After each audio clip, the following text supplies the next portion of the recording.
चलिए देखते हैं हम अपना अगला सेट। भारतीय संविधान के प्रस्तावना के बारे में निम्नलिखित में से कौन सा सही तथ्य है? बताना है कि इनमें से कौन सा है जो वो सही तथ्य है। ए नंबर, प्रस्तावना संविधान का भाग है। बिल्कुल सही बात है, प्रस्तावना संविधान का भाग होता है। प्रस्तावना संशोधन योग्य है। सही बात है, प्रस्तावना में हम संशोधन कर सकते हैं। तीसरी पॉइंट लिखा हुआ है, प्रस्तावना संविधान के निर्वाचन में सहायक है। प्रस्तावना संविधान के निर्वाचक में सहायक है, ये भी सही बात है। तो हमारा आंसर हो गया उपयुक्त में से एक से अधिक। उपयुक्त में से एक से अधिक।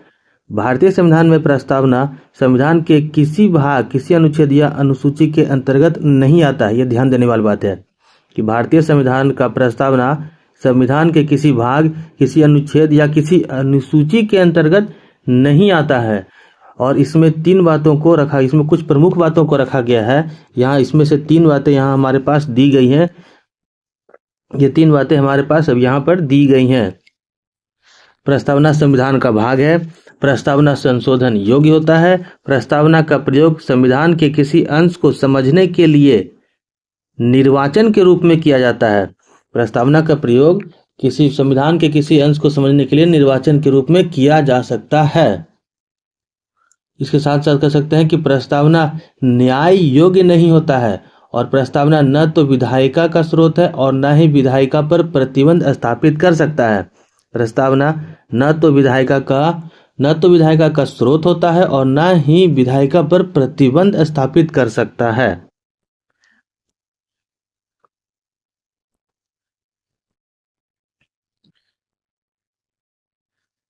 चलिए देखते हैं हमारा अगला क्वेश्चन। निम्न में से किसने प्रस्तावना को संविधान की आत्मा कहा है? संविधान की आत्मा कहा है। बताना है कि इनमें से किसने प्रस्तावना को संविधान की आत्मा कहा है। सर्वोच्च न्यायालय के पूर्व मुख्य न्यायाधीश मोहम्मद हिदायतुल्लाह। सर्वोच्च न्यायालय के पूर्व मुख्य न्यायाधीश मोहम्मद हिदायतुल्लाह। बी नंबर, प्रसिद्ध विद्वान सुभाष कश्यप के द्वारा। या C number, doctor Bhimrao Ambedkar के द्वारा।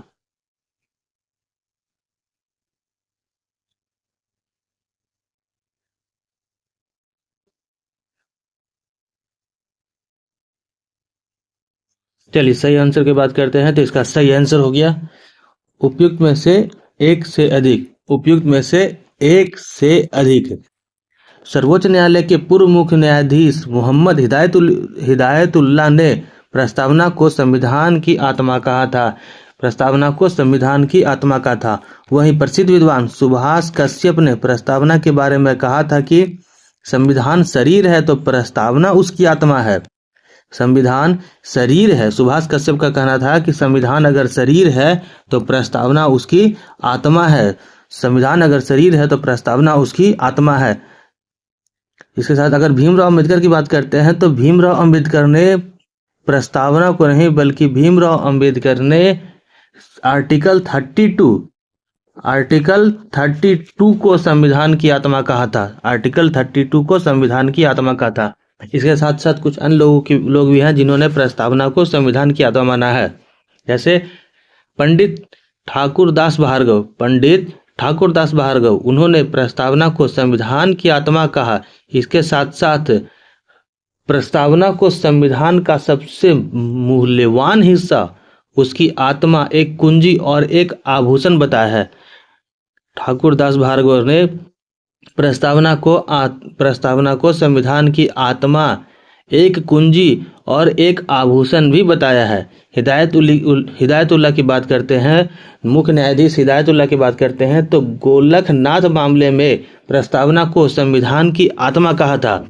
मोहम्मद हिदायतुल्लाह ने गोलकनाथ के मामले में प्रस्तावना को संविधान की आत्मा कहा था।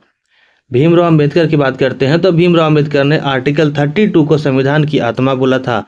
के एम मुंशी ने प्रस्तावना को हमारे संप्रभु लोकतांत्रिक गणराज्य का भविष्य फल कहा था।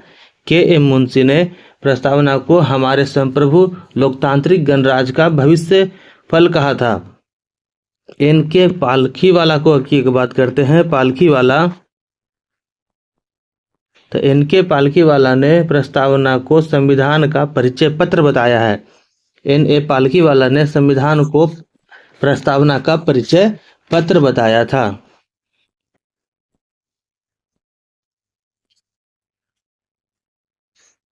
व्यक्ति स्वतंत्र जन्म लेता है परंतु वह हर जगह बेड़ियों में जकड़ा हुआ होता है। यह निम्न में से किसने कहा था? व्यक्ति स्वतंत्र जन्म लेता है परंतु वह हर जगह बेड़ियों में जकड़ा होता है, यह किसने कहा था? ऑप्शन दिया गया है बेंथम के द्वारा, बी नंबर रूसो के द्वारा, सी नंबर अरस्तु के द्वारा, उपयुक्त में से एक से अधिक या इनमें से कोई नहीं।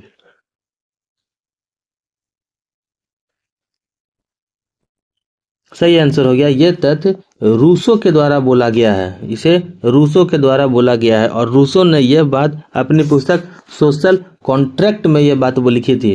रूसो ने सोशल कॉन्ट्रैक्ट में अपनी पुस्तक सोशल कॉन्ट्रैक्ट में लिखा है कि व्यक्ति स्वतंत्र रूप से जन्म लेता है परंतु वह हर जगह बेड़ियों में जकड़ा हुआ रहता है।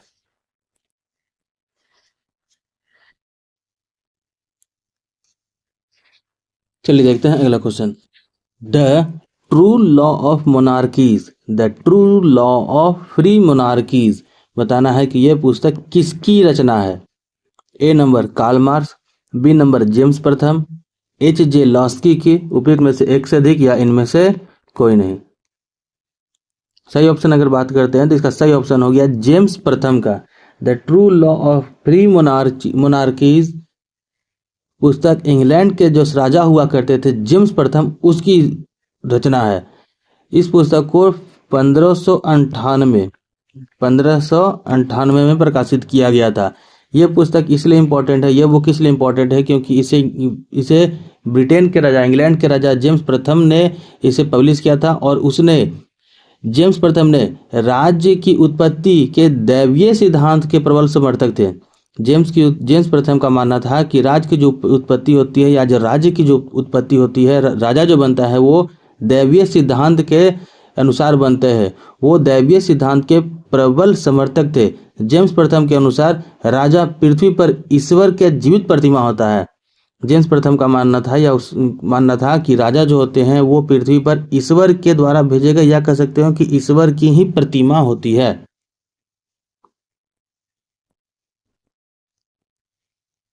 चलिए देखते हैं अगला क्वेश्चन।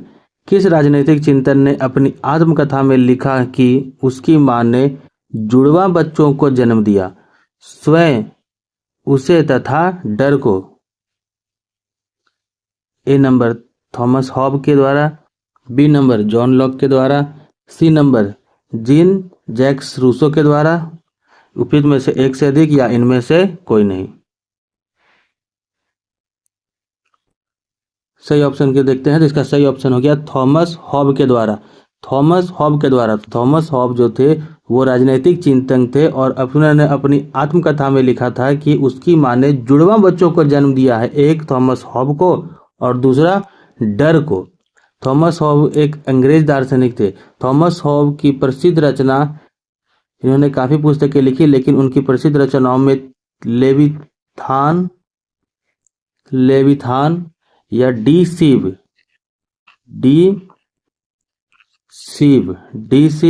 लेविथान, डी कॉर्पोरे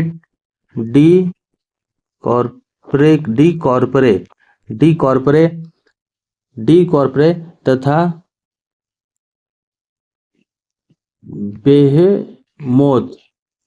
बेहेमोथ इनकी प्रमुख रचनाएं थी। चलिए देखते हैं अगला क्वेश्चन। राजनीति के बिना इतिहास निसफल है। राजनीति के बिना इतिहास निसफल है तथा इतिहास के बिना राजनीति निर्मूल है। यह कथन निम्नलिखित में से किस विद्वान का है? ऑप्शन ए बार्कर का है, बी सीले का, सी नंबर गार्नर का, उपयुक्त में से एक से अधिक या इनमें से कोई नहीं। सही ऑप्शन को देखते हैं तो इसका सही ऑप्शन हो गया, यह कथन है जो सीले का है। राजनीति के बिना इतिहास निसफल है तथा इतिहास के बिना राजनीति निर्मूल है, यह कथन सीले का है।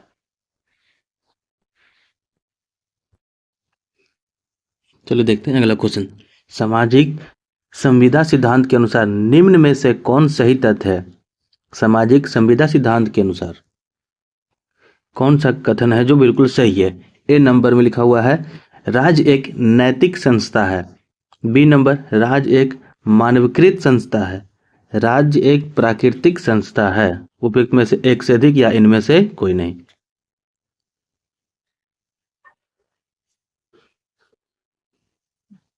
सही ऑप्शन को देखते हैं तो इसका सही ऑप्शन हो गया राज्य एक मानवीकृत संस्था है। राज्य एक मानवीकृत संस्था है।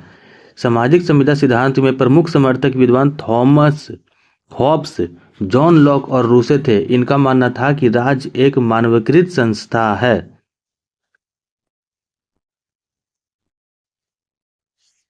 चलिए देखते हैं अपना अगला क्वेश्चन। संप्रभुता निम्न में से किसकी विशेषता है? संप्रभुता निम्न में से किसकी विशेषता है?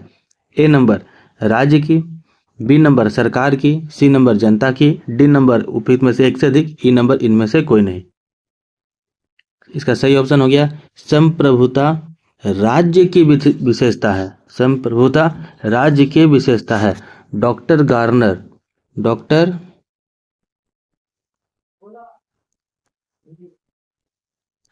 गार्नर ने राज्य के 4 आवश्यक तत्वों का उल्लेख किया था। डॉक्टर गार्नर ने राज्य के 4 आवश्यक तत्वों का उल्लेख किया था। उसी तरह से राज्य के 4 आवश्यक तत्वों में जनसंख्या, भूभाग, सरकार और संप्रभुता शामिल है। जनसंख्या, भूभाग, सरकार और संप्रभुता शामिल है।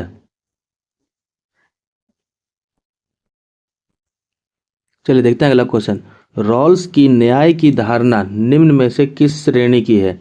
रॉयल्स की न्याय की धारणा निम्न में से किस श्रेणी की है? ए नंबर समाजवादी, बी नंबर उपयोगितावादी, सी नंबर उदारवादी, उपयुक्त में से एक से अधिक या इनमें से कोई नहीं। इसका सही आंसर हो गया रॉयल्स की न्याय की धारणा उदारवादी है। उदारवादी है। जॉन रॉल्स 1991 में इनका जन्म हुआ था और 2002 में इनकी मृत्यु हुई थी।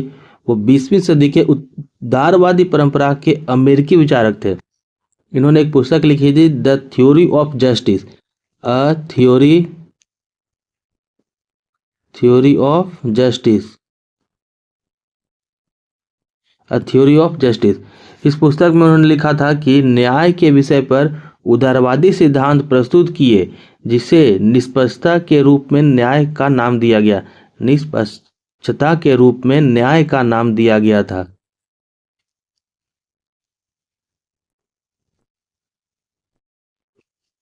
चलिए देखते हैं अगला क्वेश्चन।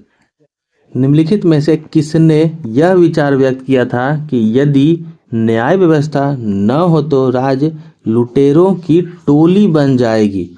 लुटेरों की टोली बन जाएगी अगर न्याय व्यवस्था न हो तो। A number Saint Augustine, B number अरस्तु, C number Plato, D number उपयुक्त में से एक से अधिक, ई नंबर इनमें से कोई नहीं। सही ऑप्शन को अगर देखते हैं तो इसका सही ऑप्शन हो गया यह व्यवस्था सेंट अगस्टाइन के द्वारा दी गई थी। यह वाक्य यह विचार सेंट अगस्टाइन के द्वारा दिया गया था। उन्होंने कहा था कि यदि न्याय व्यवस्था न हो तो राज्य लुटेरों की टोली बन जाएगी। सेंट अगस्टाइन के कुछ अन्य बातें भी इन्होंने बोला है जिसमें लिखा है कि दुनिया एक किताब है, जो लोग यात्रा नहीं करते वे केवल एक पृष्ठ पढ़ते हैं। दुनिया एक किताब है और जो लोग यात्रा नहीं करते हैं वे केवल एक पृष्ठ या एक पन्ने को पढ़ते हैं। इनकी एक और बातें लिखी गई कि जिसने हमारी सहायता के बिना हमें बनाया वह हमारी सहमति के बिना हमें नहीं बचाएगा। जिसने हमारी सहायता के बिना हमें बनाया है वह हमारी सहमति के बिना हमें नहीं बचाएगा। अन्य लाइन में लिखा हुआ क्या है कि अन्याय के लिए दंड ही न्याय है। अन्यायों के लिए दंड ही उसके लिए न्याय है।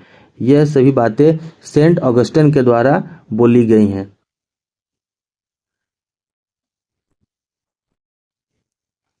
चलिए देखते हैं अगला क्वेश्चन।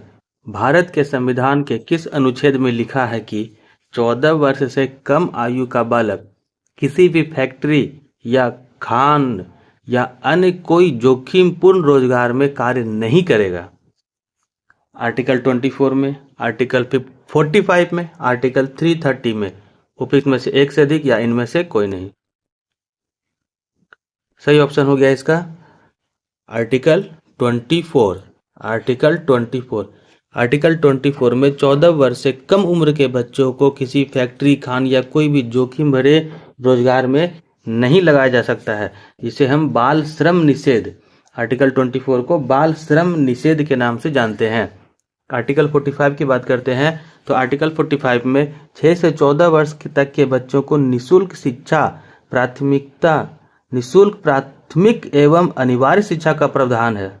आर्टिकल 45 में 6 से 14 वर्ष तक के बच्चों को निःशुल्क प्राथमिक एवं अनिवार्य शिक्षा का प्रावधान दिया गया है। आर्टिकल 330 में SC/ST, आर्टिकल 330 में SC/ST के लिए आरक्षण का प्रावधान है। चलिए देखते हैं अगला क्वेश्चन। मूल संविधान द्वारा मौलिक अधिकारों को 7 श्रेणियों में विभक्त किया गया, परंतु अब इसमें केवल, डायरेक्ट आंसर में सॉल्व करते हैं। मूल संविधान में मौलिक अधिकार 7 श्रेणियों में बांटे गए थे, या कह सकते हो कि मूल संविधान में 7 मौलिक अधिकार का प्रावधान था, लेकिन वर्तमान में सिर्फ 6 मौलिक अधिकार है। वर्तमान में सिर्फ 6 मौलिक अधिकार हैं। 44वें संविधान संशोधन 1978 को 7वें मौलिक अधिकार को हटा दिया गया था। 7वें मौलिक अधिकार संपत्ति के अधिकार को हटा दिया गया था। चलिए देखते हैं अगला क्वेश्चन। निम्नलिखित में से कौन सा अधिकार मौलिक अधिकार नहीं है? बताना है कि निम्नलिखित में से कौन सा अधिकार है जो मौलिक अधिकार नहीं है। ए नंबर हड़ताल करने का अधिकार, बी नंबर शोषण के विरुद्ध अधिकार, सी नंबर समानता का अधिकार, डी नंबर उपयुक्त में से एक से अधिक, और ई नंबर इनमें से कोई नहीं। सही ऑप्शन की बात करते हैं तो मौलिक अधिकार नहीं है तो वो हो गया हमारा हड़ताल करने का अधिकार। हड़ताल करने का अधिकार मौलिक अधिकार नहीं है। उसके बाद बाकी सभी मौलिक अधिकार की श्रेणी में आते हैं। शोषण के विरुद्ध अधिकार, शोषण के विरुद्ध अधिकार आर्टिकल 23 से लेकर 24, आर्टिकल 23 से 24। समानता, समानता का अधिकार 14 से लेकर के 18, समानता का अधिकार 14 से लेकर के 18 तक में इसका वर्णन किया गया है। चलिए देखते हैं अगला क्वेश्चन। कौन सा मौलिक अधिकार अब मौलिक अधिकारों की सूची से हटा दिया गया? कौन सा मौलिक अधिकार है जो मौलिक अधिकार की सूची से हटा दिया गया है? ए नंबर संवैधानिक संरक्षण का अधिकार, बी नंबर संपत्ति का अधिकार, सी नंबर भाषा की स्वतंत्रता का अधिकार, डी नंबर उपयुक्त में से एक से अधिक, ई नंबर इनमें से कोई नहीं। सही ऑप्शन की बात करते हैं तो इसका सही ऑप्शन हो गया बी नंबर संपत्ति का अधिकार। संपत्ति के अधिकार मौलिक अधिकार को 44वें संविधान संशोधन के तहत इसे हटा करके 300 के ए में एक संवैधानिक अधिकार में बदल दिया गया है। संपत्ति के अधिकार मौलिक अधिकार को 44वें संविधान संशोधन में इसे हटा करके 300 के ए में संवैधानिक अधिकार में इसे बदल दिया गया है। संवैधानिक संरक्षण का अधिकार की अगर बात करते हैं तो ये आर्टिकल 32 में संवैधानिक संरक्षण का अधिकार है। भाषा की स्वतंत्रता की बात करते हैं तो आर्टिकल 19 के ए में भाषा की स्वतंत्रता का अधिकार है। चलिए देखते हैं अगला क्वेश्चन। भारत के नागरिकों के मौलिक अधिकार ऑप्शन नंबर ए मूल संविधान का भाग थे, ऑप्शन नंबर बी संसद द्वारा 1952 में पारित अधिनियम के अंतर्गत प्रदान किए गए, ऑप्शन नंबर सी 42वें संविधान संशोधन में सम्मिलित किए गए। सही ऑप्शन इसका हो जाएगा भारत के लिए जो नागरिकों के लिए जो मौलिक अधिकार दिया गया है वो मूल संविधान के भाग थे, यानी कि प्रारंभ में ही इन्हें भाग 3 के आर्टिकल 12 से लेकर के 35 तक, भाग 3 के आर्टिकल 12 से लेकर के 35 तक इसमें जोड़ दिया गया था। मौलिक अधिकार को संविधान का मैग्ना कार्टा भी कहा गया है। मौलिक अधिकार को संविधान का मैग्ना कार्टा भी कहा गया था। 44वें संविधान संशोधन के समय 7 मौलिक कर्तव्यों में से एक को हटाकर, संपत्ति के अधिकार वाले मौलिक कर्तव्य को हटाकर कुल 6 मौलिक अधिकार बना दिए गए। 44वें संविधान संशोधन में संपत्ति के अधिकार के मौलिक कर्तव्य को मौलिक अधिकार को हटाकर 6 मौलिक अधिकार बनकर दिए गए।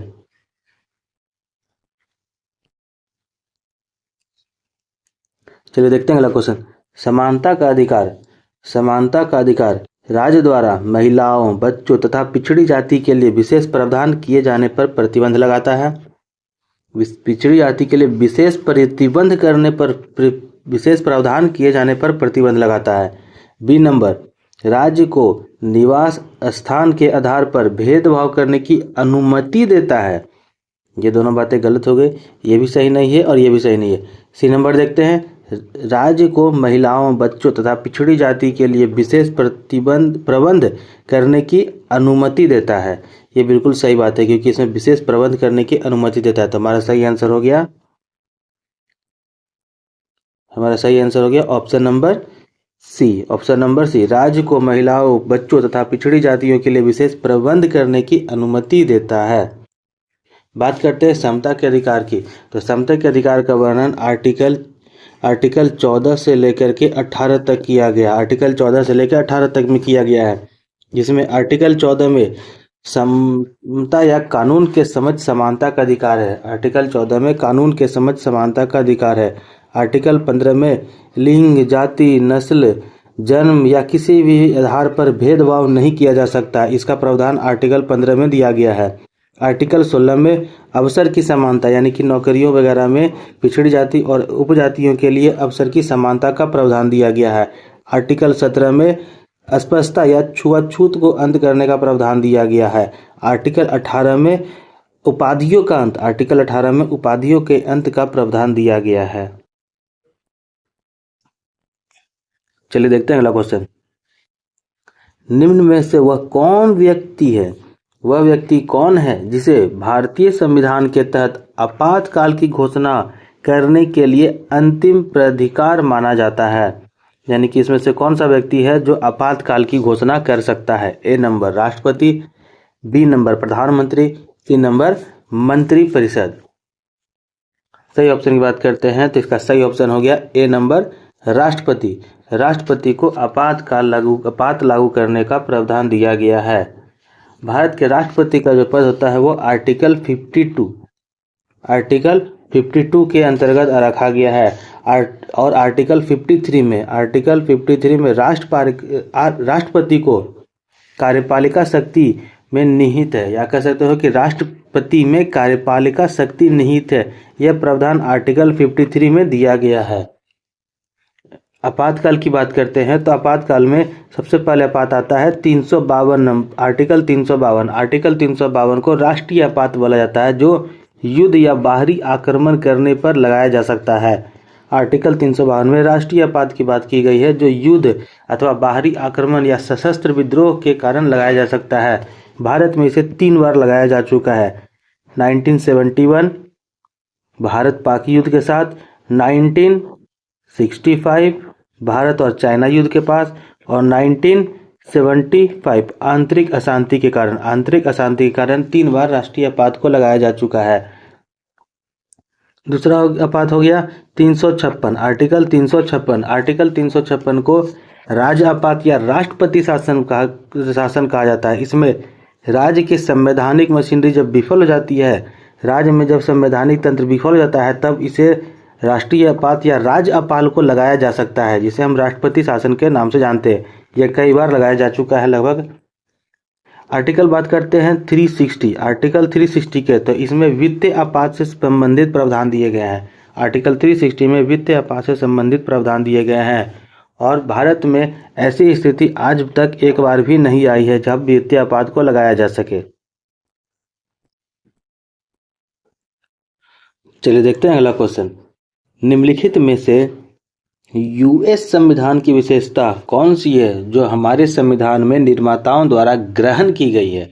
बताना है कि हमारे संविधान में कौन सी बातें यूएस के संविधान से ली गई है। ए नंबर न्यायिक समीक्षा, बी नंबर मौलिक अधिकार, सी नंबर उच्चतम न्यायालय के न्यायाधीश को हटाना। उपयुक्त में से एक से अधिक या इनमें से कोई नहीं। सही ऑप्शन की बात करते हैं, जिसका सही ऑप्शन हो गया डी नंबर, उपयुक्त में से एक से अधिक। यूएस के संविधान से न्यायिक समीक्षा, मौलिक अधिकार और उच्चतम न्यायालय के न्यायाधीशों को हटाना यानी कि आर्टिकल 61 महाभियोग, आर्टिकल 61 महाभियोग, ये सभी प्रावधान यूएस के संविधान से लिए गए हैं। इसके साथ साथ यूएस के संविधान से भारतीय संविधान में उपराष्ट्रपति पद पर अमेरिका के संविधान से ही लिया गया है। भारतीय संविधान में उपराष्ट्रपति का जो पद होता है वो भी अमेरिका के संविधान से ही लिया गया है। यूएस के संविधान से न्यायपालिका को अत्यंत शक्तिशाली बनाया गया है। भारत में यूएस के संविधान के जैसा ही न्यायपालिका को अत्यंत शक्तिशाली बनाया गया है। साथ में उच्चतम न्यायालय को भारतीय संविधान की अंतिम व्याख्या भी करता है। उच्चतम न्यायालय जो हो गया वो भारतीय संविधान की अंतिम व्याख्या भी करता है। भारतीय संविधान का सबसे बड़ा विधि अधिकारी महान्यायवादी होता है, जिसके बारे में आर्टिकल 76 में वर्णित किया गया है कि भारतीय संविधान का सबसे बड़ा विधि अधिकारी महान्यायवादी होता है। चलिए देखते हैं अगला क्वेश्चन। निम्नलिखित में से किसको नए राज्य बनाने या वर्तमान राज्यों की सीमाओं बदलने का अधिकार प्राप्त है? ए नंबर राष्ट्रपति को, बी नंबर संसद को, सी नंबर निर्वाचन आयोग को, उपयुक्त में से एक से अधिक या इनमें से कोई नहीं। सही ऑप्शन की बात करते हैं तो इसका सही ऑप्शन हो गया संसद को। नए राज्य बनाने या वर्तमान राज्य की सीमाओं को बदलने का अधिकार पूर्ण रूप से संसद के पास है और इसके बारे में आर्टिकल 3 अनुच्छेद 3 में राज्यों के निर्माण तथा उसके नाम या सीमाओं से परिवर्तन के बारे में प्रावधान किया गया है। चलिए देखते हैं अगला क्वेश्चन। राज्यसभा के उपसभापति किसे चुना जाएगा? राज्यसभा का उपसभापति किसे चुना जाएगा? ए नंबर किसी भी व्यक्ति को जो राज्यसभा के सदस्य चुने जाने के लिए पात्र हो। गलत बात है। किसी भी व्यक्ति को जो उस समय राज्यसभा का सदस्य हो, ये बिल्कुल सही बात है। राज्यसभा का सदस्य हो उसे चुना जा सकता है। संसद के किसी भी सदस्य को, ये भी गलत बात है। तो हमारा सही आंसर हो गया ऑप्शन नंबर बी, यानी कि राज्यसभा का उपसभापति उसी व्यक्ति को चुना जा सकता है जो उस समय राज्यसभा के सदस्य हो। उसी व्यक्ति को राज्यसभा का उपसभापति चुना जा सकता है।